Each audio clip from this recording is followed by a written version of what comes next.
Saanvi blogs. ఈరోజు వచ్చేసి మేము పావుగడలో ఉన్న శనీశ్వర స్వామి గుడికి వచ్చేసాం. అక్కడైతే హోమంలోకి మాకైతే బొరుగులు ఇచ్చి చుట్టూ తిరిగి 5 times ఒక్కోసారి వేయమని చెప్పారు. మాకైతే వెళ్ళడానికి కొంచెం కూడా ప్లేస్ ఇవ్వట్లేదబ్బా. మేము ఎలా వెళ్ళాలి.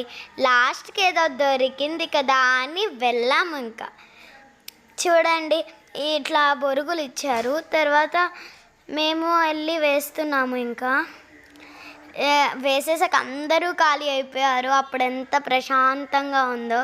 అందరూ వెళ్ళి ఆ పక్క దూరుకున్నారు. ఇప్పుడు ఆ పక్కన దర్శనం చేసుకోవడానికి లేదు. శని జయంతి సందర్భంగా ఈ హోమం చేస్తున్నారు. ఇక్కడైతే అంటే మనకి బొమ్మలు పెడతారు చూడు, అలా విగ్రహాలు ఎంత బాగా పెట్టారో.